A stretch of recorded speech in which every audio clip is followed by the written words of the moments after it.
que alguien nos acompañara en oración. No sé, alguien quisiera hacer la oración, o tú la haces, Mayra, por favor. Vamos a orar. Padre nuestro que estás en el cielo y en todo lugar, te damos gracias, Señor, porque hoy tomamos este momento, este día, para alabarte, para bendecirte, para aprender más de ti, Señor, y para que podamos llevarlo aprendido a nuestras vidas, Señor. Permite que lo que hoy escuchemos, lo que hoy digamos, sea conforme a tu voluntad y que seamos guiados conforme a tu Espíritu Santo, para que podamos redarguir, para que podamos consolar, para que podamos engrandecer tu reino cada uno de los que estamos aquí y obedecer lo que tú nos pides, Señor, y ser apartados del mundo y tener ese amor que tú has tenido al mundo para llevar a tus pies, a los pies del Señor Jesucristo, a todos aquellos que conocemos, Señor. Bendícenos y sé tú con nosotros en este día. Por Cristo Jesús te lo pedimos. Amén. Amén. Bueno, como todos sabemos, estamos iniciando con el libro de Éxodo, que es parte de lo que ya habíamos estudiado, que es el Pentateuco, los primeros 5 libros de la palabra del Señor, ¿no? Hoy, como les veníamos diciendo, nos vamos a detener mucho en este libro porque es muy importante todo lo que entendemos acá, y para lo cual vamos a iniciar haciendo un muy breve resumen de cómo acabó aquello en el Génesis. Y bueno, pues habíamos hablado de esa bendición que venía de parte de Abraham, recordarán, ¿no? Abraham tiene habíamos platicado a sus hijos Isaac, Jacob, que Jacob lo habíamos estudiado muy bien en la última parte. Pues es cambiado al nombre de Israel, ¿no? Porque acuérdense que él suplantó, ¿no? Doble vez ahí a su hermano, Dios pelea con él y le cambia el nombre de Israel. ¿Se acuerdan de todo esto que habíamos platicado? Que es el que lucha con el Señor, prácticamente esa es la definición de Israel. Y bueno, recuerden que también estudiamos la parte de José, en donde él va a Egipto, y no, para no meternos ahí, simplemente recordemos esta parte en donde José va por sus hermanos, por Jacob, los lleva a Egipto, y prácticamente esto es derivado de una hambruna, una serie de situaciones que se suscitaban en ese entonces, y prácticamente José se hace pues como pues el segundo a bordo del faraón de ese entonces. Es una persona muy importante en ese tiempo, lo estuvimos estudiando en el Génesis, y termina el Génesis pues con la muerte de Jacob, inicia el Éxodo también, el Éxodo con esta parte en donde Jacob ya deja de estar con vida, muere, y prácticamente el faraón que también vivía, para el cual obedecía a José, también muere, y pasa esa generación, y prácticamente aquí estamos parados en esta parte en donde la familia entra y viven 430 años, dice la palabra, en Egipto, y es bien importante porque finalmente el pueblo de Dios es fecundo, es muy, muy bendecido, se multiplica, se llena la tierra de Egipto de la bendición del pueblo de Israel que entra en ese momento, empiezan a fructificar mucho, a crecer en gran manera.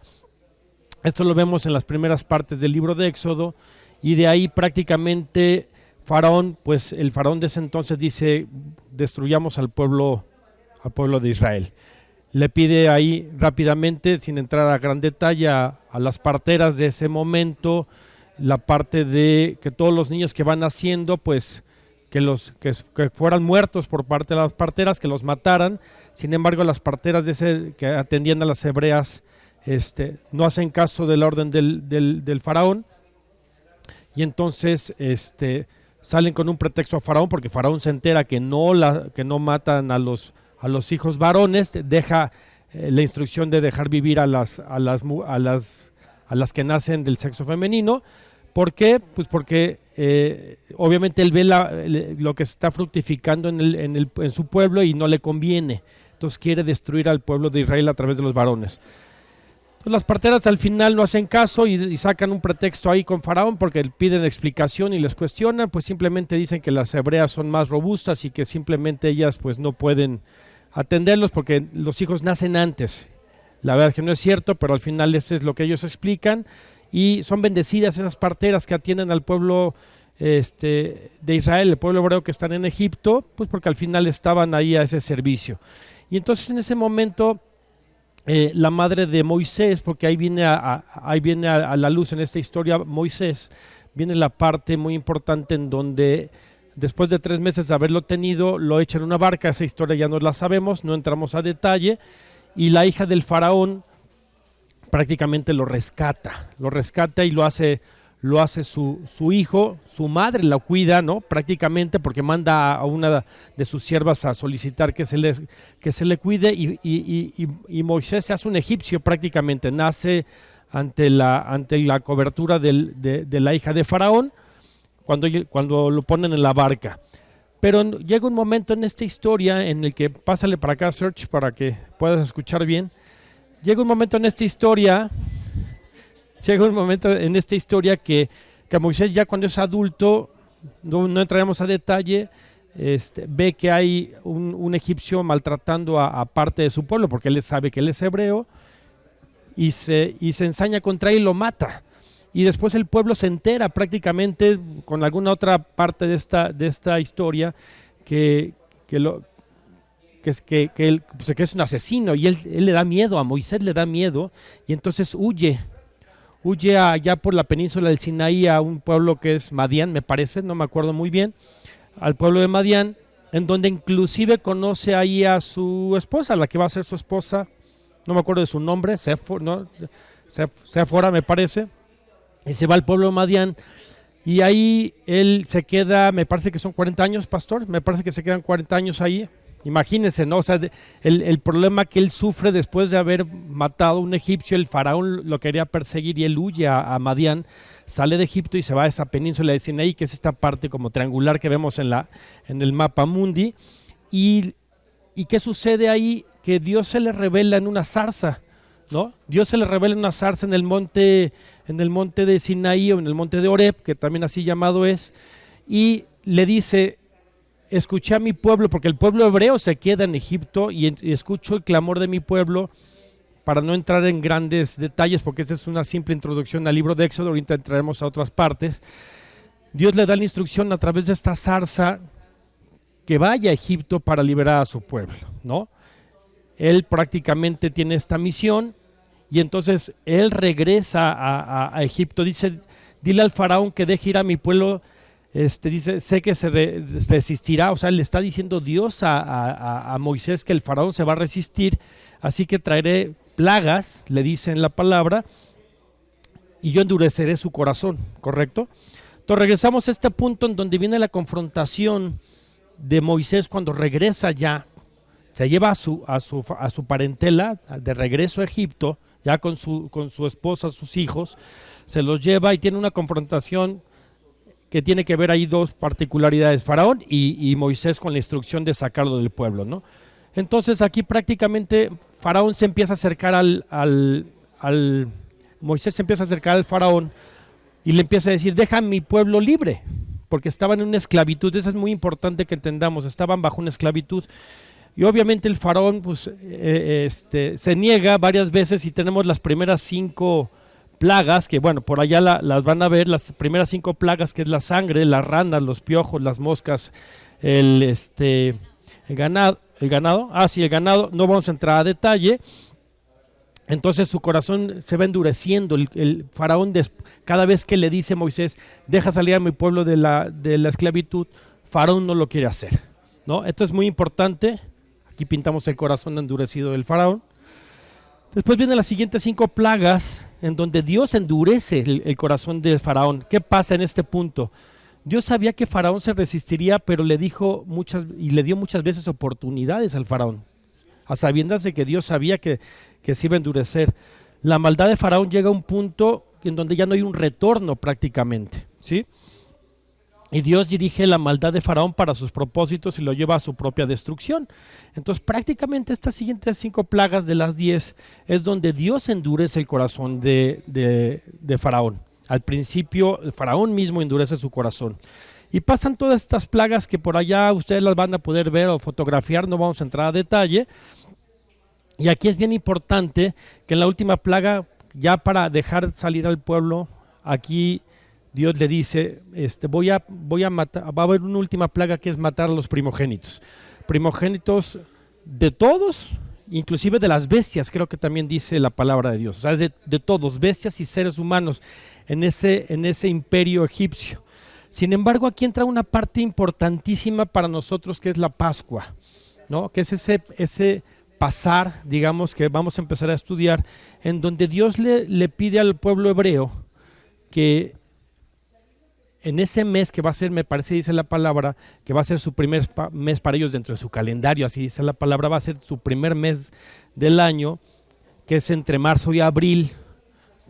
Estudiando un poquito ahí el calendario hebreo, no empieza en enero la parte de su calendario, ellos empiezan entre marzo y abril, está como a la mitad de estos 2 meses para ellos. Les pide que parten al 10º día de ese mes un cordero, para que al 14º día lo sacrifiquen, y les pide que lo sacrifiquen entre la tarde de ese día al siguiente día, y que del día 14 al día 21 hagan una fiesta que hoy conocemos que es la fiesta de los panes sin levadura. No vamos a entrar a ese detalle, que es una fiesta que los judíos hacen, y le llamamos lo que es la Pascua. Más al rato, acá vamos a ver, ahorita voy a pasar para allá, que es donde Dios le pide que sacrifiquen ese cordero y pinten los dinteles, y en la parte de acá arriba de las puertas de sus casas, antes de la salida de Egipto, a los hebreos les dice, pinten con sangre los dinteles, la sangre de ese cordero que van a sacrificar, que apartaron, que es un cordero con ciertas especificaciones. No me acuerdo dónde lo pusimos, pero por ahí está. Acá está, miren, el cordero para el sacrificio había de ser de 1 año, plenamente desarrollado y en plenitud de su vida, tenía que ser sin defecto, sacrificado por la tarde. Acuérdense que en el calendario hebreo su día no empieza con el nacimiento del sol. El día de los hebreos inicia con el ocaso del sol, ¿sí? Porque en el Génesis dice, y fue la tarde y la mañana del tal día, ¿se acuerdan? Eso es bien importante entenderlo como cultura general. El cordero muere como un cordero primogénito. Les pidió aplicar su sangre sobre los postes, indicando su fe personal. Tenía que quedarse dentro de la casa protegida por la sangre, eso ya lo platicamos acá, para que pasara, dice que pasó Dios, ¿no? El ángel del Señor, y donde no estuviese el dintel pintado iban a morir todos los primogénitos. La carne les dio fuerzas para el peregrinaje, el pan sin levadura simboliza la sinceridad y la verdad, y debían comerlo de pie y vestidos como viajeros para que estuvieran listos para el momento de partir. Dios les pide entonces sacrificar en esta Pascua, que para los judíos simboliza la libertad de esta esclavitud, que para nosotros prácticamente, haciendo una analogía, pues genera que, acuérdense que Jesús es llamado el Cordero de Dios que quita el pecado del mundo, ¿no? Simboliza prácticamente en su plenitud de vida que Jesús no cometió pecado, murió por la tarde también. Jesús murió en nuestro lugar.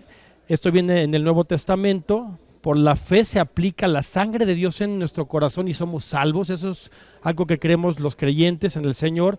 El cristiano está protegido por la sangre de Jesús. Jesús murió y su sacrificio fue completo y perfecto, es decir, fue un sacrificio universal, a diferencia de este sistema que era un sistema de sacrificios nacional. No quiere decir que fuera imperfecto, pero no cubría a todos. Y el sacrificio de nuestro Señor es un sacrificio universal para todos los que querramos creer en Él en esta mañana, o los que ya creímos, y por eso es un sacrificio perfecto, único y último, ¿correcto? Eso ya lo habíamos platicado en su momento. Por medio de la comunión con Jesús tenemos fuerza espiritual para seguirlo. Dios quiere que vivamos con sinceridad y verdad, y el creyente debe estar listo para el gran éxodo final cuando Jesús regrese. La analogía es, morimos al pecado, así como los egipcios murieron o salieron en su salida de la esclavitud. Nosotros también estábamos esclavos del pecado, y con la sangre de Jesús, al igual que ellos lo hicieron en su momento, porque este es un momento muy importante para el pueblo israelí, nuestro momento importante para nosotros sería la muerte de Jesús en el madero, ¿no? Como último sacrificio perfecto y como cordero perfecto que hizo esta situación. De aquí prácticamente le voy a ceder la palabra a Mayra para que nos platique la parte de la salida del pueblo hebreo, para entrar después ya en una parte del estudio muy interesante que vamos a seguir.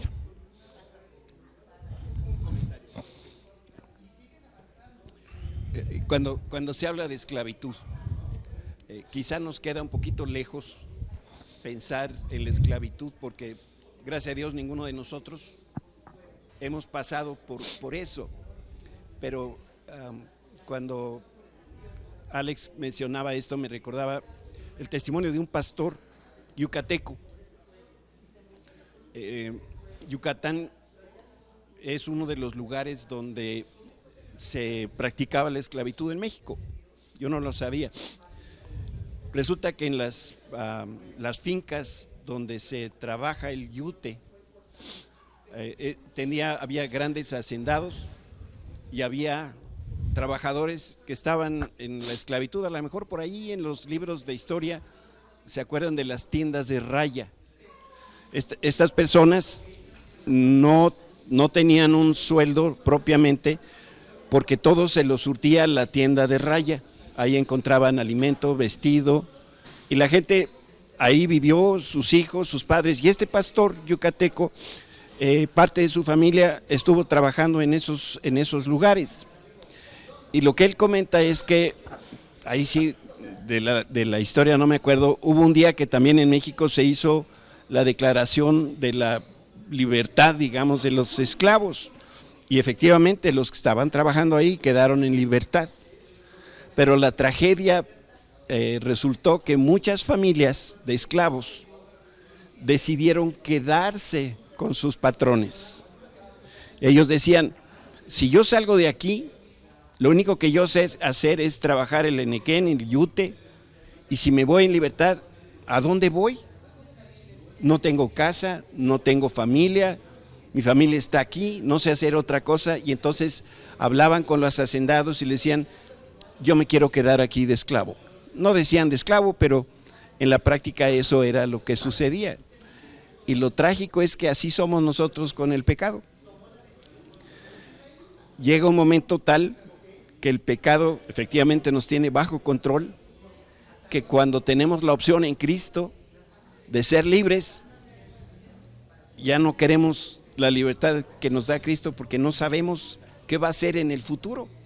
Y entonces, si no, piensen si tienen por ahí algún vicio o algún mal hábito, y van a ver que qué difícil ha resultado poderse apartar de eso, porque eso es la esclavitud. Cuando nosotros decimos no puedo dejar el cigarro, no puedo dejar de mentir, no puedo dejar a las mujeres, no puedo dejar lo que ustedes quieran, estamos esclavizados. Y Cristo es la salida, la solución, su sangre compró nuestra libertad. Pues ahora hay que no solamente creerlo, sino hay que salir de la esclavitud, ¿no? Para vivir esa vida que Dios quiere que vivamos. Así esto es muy importante. Me paso para acá porque si no me oyen los de la otra clase y me dicen. Bueno, aquí ya vimos que el faraón pues ya les dice váyanse, ¿no? Y es todo el pueblo de Egipto, es más, ya les dicen váyanse, les dan todo, ¿no? Les dan tesoros, les dan cosas para decirles váyanse, ya no los queremos aquí. De verdad a ese punto llegan, ¿no? Y estas citas que están escritas aquí no las vamos a leer, pero les pido que por favor las lean. Sí nosotros les contamos la historia y yo sé que muchos de ustedes las conocen desde niños, ¿no? Con ellas hemos crecido, pero de verdad es importante volverlas a leer en manera particular y personal, porque pues al menos a mí me ha pasado que yo he encontrado muchas cosas y he visto muchas cosas que de niña nunca vi y que tampoco entendí, ¿no? Y que ahora las entiendo y digo, no, yo me acuerdo que yo de chiquita yo decía, ay, estos israelitas, de verdad, qué cabeza tan dura, ¿no? Y yo me enojaba mucho con ellos porque decía, ¿cómo no le creían a Dios? Pero ahora veo y digo, Mayra, pues estás igualita, ¿no? O sea, ahora sí puedo entender, pues cómo el pecado no te permite obedecer a Dios, ¿no? Cómo tu yo no te permite seguir la voluntad de Dios, que pues a lo mejor de niña yo no lo entendía, yo lo veía muy fácil, yo decía, pues es muy fácil obedecer a Dios, ¿no? Es fácil ser buena hija. Ahora entiendo que es más complicado, ¿no? Entonces yo sí los invito a que estas citas que están aquí, pues las lean, porque Dios siempre nos habla de manera particular, ¿no? Entonces, aunque sepamos la historia, es bonito volver y es para bien nuestro el volver a leerlas, ¿no? Empieza en Éxodo 13, 21 al 22, aquí nos narra que Dios empieza este peregrinaje con su pueblo y Él los guía a través del día por una nube inmensa. Imagínense lo que es cubrir a tantas personas, ¿no? Para que caminaran por el desierto en una nube, ¿no? Tapándoles el sol, y después en la noche con fuego, ¿no? Un fuego les alumbraba el camino a seguir. Entonces esa era la compañía que Dios les daba a su pueblo. Y luego llegamos en el punto en el que ellos podrían haberse seguido derecho por la tierra de los filisteos, pero Dios dice no, por ahí no los voy a mandar, porque en cuanto mi pueblo vea la guerra, pues todos van a decir, pues nos regresamos, ¿no? Porque ante la guerra, entonces lo que hace Dios es llevarlos ahora sí que a bordear, ¿no? A pasar, y llegan al Mar Rojo. Este también es muy importante, Éxodo 14, 16 al 27, y es en esta parte es donde nos describe cómo Dios abre el Mar Rojo, ¿no? Ante ellos. Y esto yo creo que ha de haber sido... esta fue una preparación tanto del pueblo de Dios como para el faraón, de ver el poder de Dios, ¿no? A través de las plagas. Y ahorita nos decían que estas plagas también afectaban las deidades que Egipto tenía, ¿no? Cada una de ellas. Y como vemos que, aunque eran también, las sufrían el pueblo de Egipto, pues el pueblo de Dios también veía lo que les estaba pasando. Estaban viendo cómo el poder de Dios de verdad estaba pues afectando a los egipcios para que los dejaran salir. Y también estaba trabajando pues con sus corazones, ¿no? Porque yo creo que el ver por ejemplo, las tinieblas en ellos y la luz, pues ha de haber sido impresionante aún para el pueblo de Israel, ¿no? Ver esas cosas que se ulceraban ellos, y pues yo no tenía nada, ¿no? Es como ahora, ¿no? Todo esto del coronavirus y todas estas cosas, como todos, ¿no? Entramos en cierta...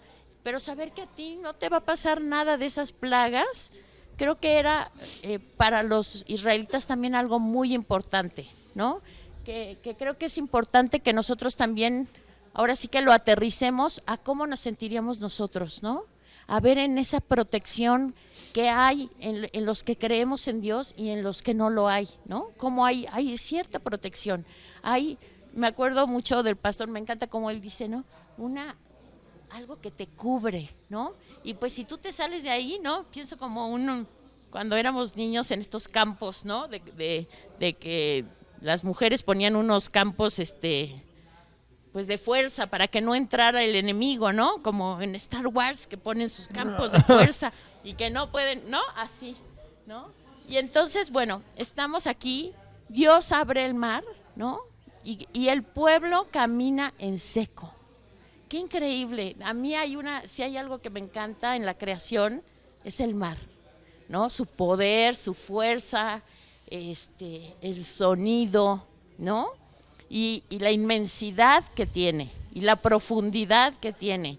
Imagínense que un mar se nos abriera, no simplemente ver el piso del mar, ha de ser maravilloso, y caminar por él en seco y ver las paredes de agua alrededor, ¿no? El pastor nos decía esta película de El Príncipe de Egipto, que pues pasa la ballena. Pues yo no dudo que hasta animales vieran, ¿no? Que vieran los animales, todo lo que vive en el mar profundo que nosotros no alcanzamos a ver, y ha de haber sido maravilloso. Pero en este momento Dios pone baja una nube de fuego, y Faraón aquí se enoja, ¿no? Ya que los dejó ir, recapacita y enfurece y dice, pues vamos por ellos, ¿no? Vamos a acabar con ellos.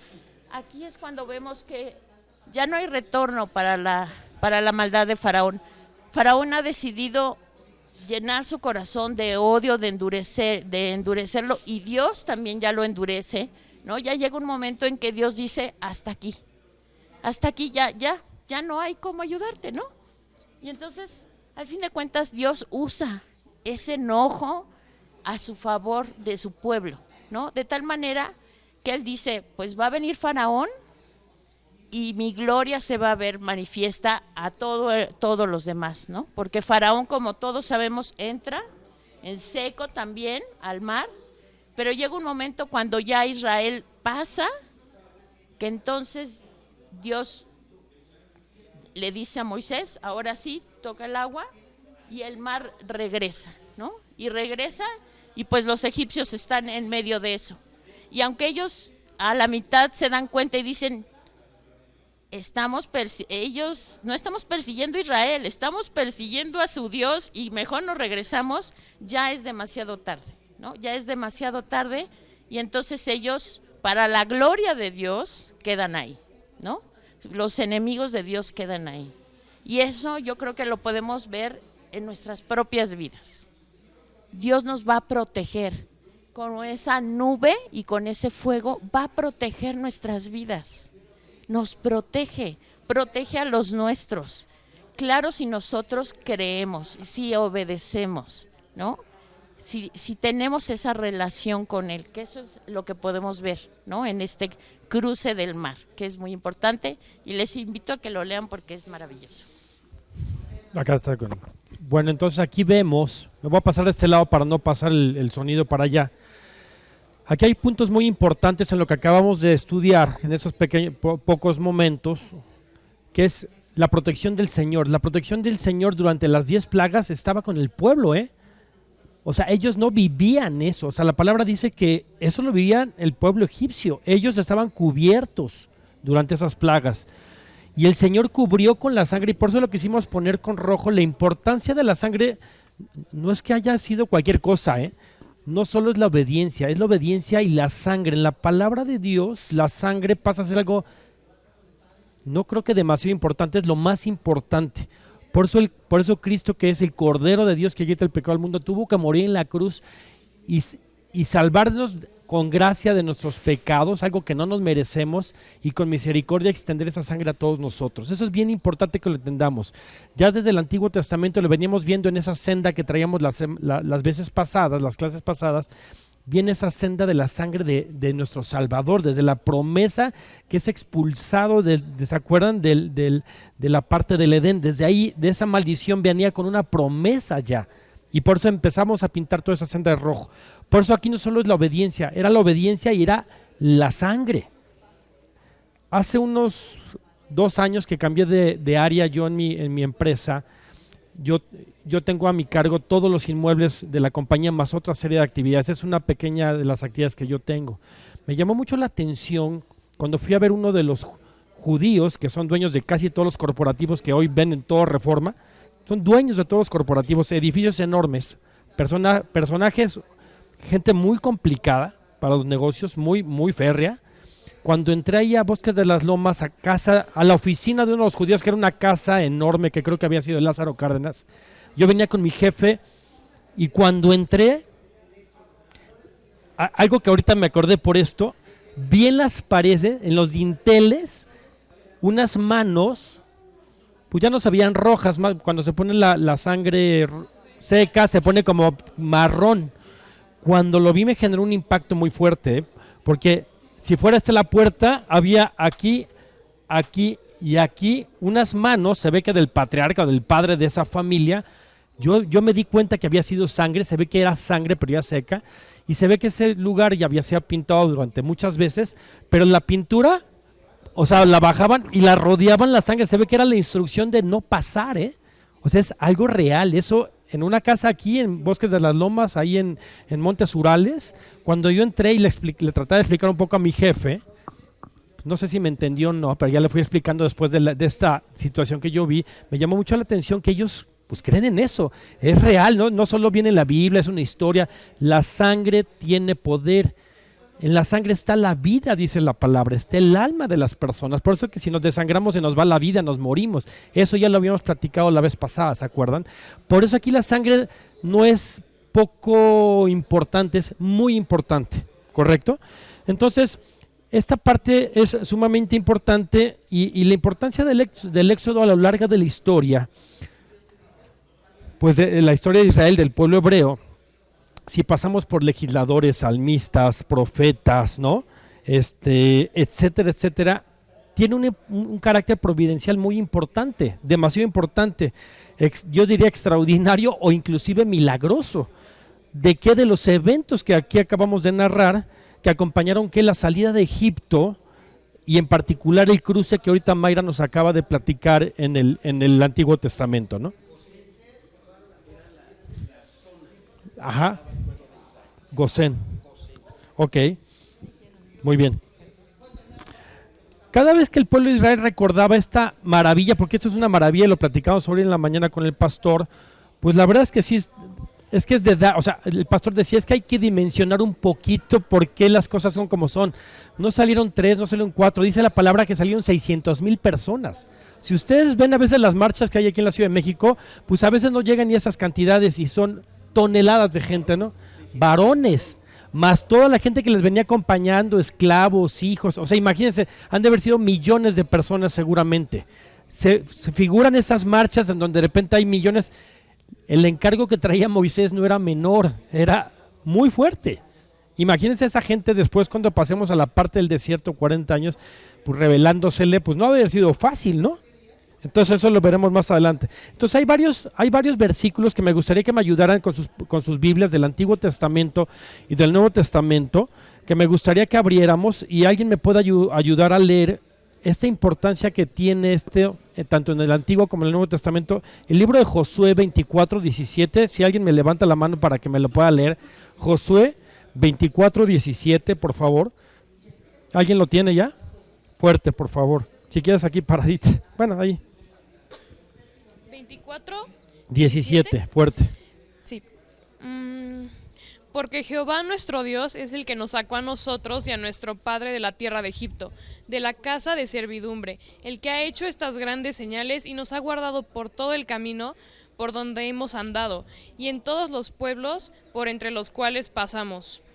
¿Alguien me puede leer Amós 2:10, por favor? Antiguo Testamento, Amós capítulo 2, versículo 10, Amós 2:10. Los invitamos a que traigan su palabra, porque eso es bien importante. ¿Alguien tiene Amós 2:10? Marían, por favor. Y a vosotros, os hice subir de la tierra de Egipto, y os conduje por el desierto 40 años, para que entraseis en posesión de la tierra del amorreo. Dice, y a vosotros os hice subir de la tierra de Egipto, y os conduje por el desierto 40 años. Era un trayecto que podía haber sido hecho en semanas, hasta la tierra prometida, que era donde hoy conocemos que es Israel, que dice es el pueblo del amorreo, del fereceo, del jebuseo, como 6 pueblos distintos, de los filisteos, de todo. Pudieron haber llegado en 2-3 semanas, ponle un mes, se tardaron 40 años, y iban, venían, regresaban, porque acuérdense que al final les dijo, nadie de esta generación va a entrar, ni Moisés entró. Entonces pues había que traerlos peregrinando 40 años de alguna manera.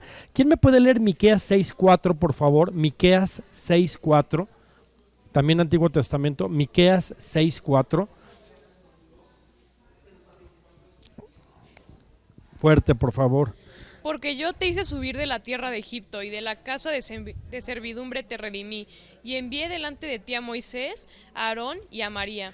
Ok, aquí volvemos a ver cómo Dios le dice al pueblo, te saqué de la servidumbre, ¿no? De la tierra de Egipto, o sea, porque estaban siendo esclavos, ¿no? Y te redimí, así como Jesucristo nos salvó a nosotros de la esclavitud del pecado que hablaba el pastor, pues Moisés como acto importante, porque para los hebreos este acto del éxodo es bien importante, por eso nos detuvimos, como para nosotros el sacrificio de Jesús en la cruz, que se hizo maldición por nosotros, es igual de importante para nosotros. Para ellos su acto más importante es el éxodo, la salida del pueblo, ¿correcto? ¿Y quién me ayuda a leer Salmos 81:10 del Antiguo Testamento, por favor? Salmos 81:10.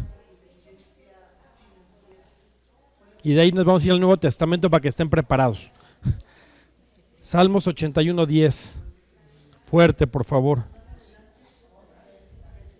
Yo soy Jehová tu Dios, que te hice subir de la tierra de Egipto. Abre tu boca y yo la llenaré. Ok, yo soy Jehová tu Dios, dice la palabra, que te hice subir, ¿qué? De la tierra, ¿de dónde? De Egipto. dice, abre tu boca y yo la llenaré. Entonces vámonos al Nuevo Testamento, por favor. Ahora sí que vamos a hacer así como ejercicio de la palabra. Esgrima. Primera de Pedro 1:18, y sí los invitamos a traer su palabra porque está bien oírla, porque por ahí viene la fe, pero también hay que tratar de dominarla, ¿no? Porque nunca sabemos cuándo la vamos a necesitar.